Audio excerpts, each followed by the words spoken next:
नमस्कार दोस्तों। इस वक्त कमोडिटी मार्केट में सबसे ज्यादा चर्चा जिस सवाल पर हो रही है वो यही है, अभी चांदी खरीदें या नहीं।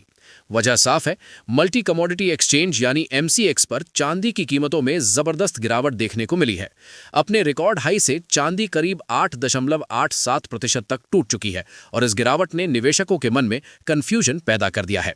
जो लोग ऊंचे स्तर पर खरीदारी से चूक गए थे, उन्हें लग रहा है कि शायद यही मौका है, लेकिन एक्सपर्ट्स की राय इससे बिल्कुल अलग इशारा कर रही है। दरअसल चांदी की इस तेज गिरावट के पीछे ग्लोबल लेवल पर बदला हुआ माहौल सबसे बड़ी वजह है। चॉइस ब्रोकिंग के कमोडिटी और करेंसी एनालिस्ट आमिर मकदा के मुताबिक जिस जियोपॉलिटिकल डर की वजह से चांदी $95 के आसपास तक पहुंच गई थी, वो डर अब काफी हद तक कम हो चुका है। यूरोप पर टैरिफ लगाने का खतरा टल गया है, आर्कटिक रीजन के लिए नया नाटो फ्रेमवर्क सामने आया है और ट्रेड वॉर को लेकर जो अनिश्चितता थी उसमें फिलहाल राहत नजर आ रही है। जैसे ही ये डर कम हुआ, निवेशकों ने सुरक्षित निवेश माने जाने वाली चांदी से पैसा निकालना शुरू कर दिया और वही पैसा शेयर बाजार की तरफ शिफ्ट होने लगा।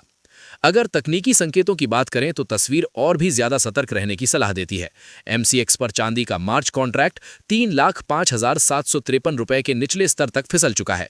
चार्ट्स बताते हैं कि गिरावट अभी पूरी तरह थमी नहीं है। चांदी अभी भी अपने 20-डे ईएमए यानी करीब 2,72,150 रुपए के अहम सपोर्ट लेवल से ऊपर जरूर है, लेकिन डेली चार्ट पर आरएसआई में जो बदलाव दिख रहा है वो नई खरीदारी के लिए खतरे की घंटी माना जा रहा है। इसका मतलब साफ है कि अभी बाजार में कमजोरी बनी रह सकती है। इस गिरावट में मुनाफा वसूली ने भी बड़ा रोल निभाया है। आंकड़े बताते हैं कि ओपन इंटरेस्ट घटकर 9,650 लॉट्स तक आ गया है। दिसंबर 2025 की शुरुआत से ही ट्रेडर्स अपनी लॉन्ग पोजीशन कम कर रहे हैं, यानी जो खिलाड़ी पहले से चांदी में बैठे थे वे अब धीरे धीरे बाहर निकल रहे हैं। ट्रेडर्स की घटती दिलचस्पी इस बात का संकेत है कि फिलहाल बाजार में नई खरीदारी का मजबूत सपोर्ट नजर नहीं आ रहा। अब सबसे अहम सवाल, क्या इस वक्त चांदी खरीदना सही रहेगा? एक्सपर्ट आमिर मकदा की राय बिल्कुल साफ है। उनका मानना है कि अभी चांदी में खरीदारी करने की जल्दी नहीं करनी चाहिए। गिरावट का दौर कुछ और समय तक जारी रह सकता है। निवेशकों और ट्रेडर्स के लिए बेहतर रणनीति यही है कि वे धैर्य रखें और इंतजार करें। जब कीमतें किसी मजबूत सपोर्ट लेवल पर जाकर स्थिर होती दिखे, तभी गिरावट पर खरीदारी यानी बाय ऑन डिप्स की रणनीति अपनाना समझदारी होगी। हालांकि लंबी अवधि की तस्वीर पूरी तरह नकारात्मक नहीं है।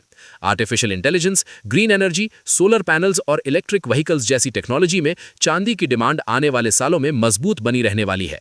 यही वजह है कि लॉन्ग टर्म में चांदी के दाम बहुत ज्यादा नीचे गिरने की संभावना सीमित मानी जा रही है, लेकिन शॉर्ट टर्म में उतार चढ़ाव और दबाव बना रह सकता है।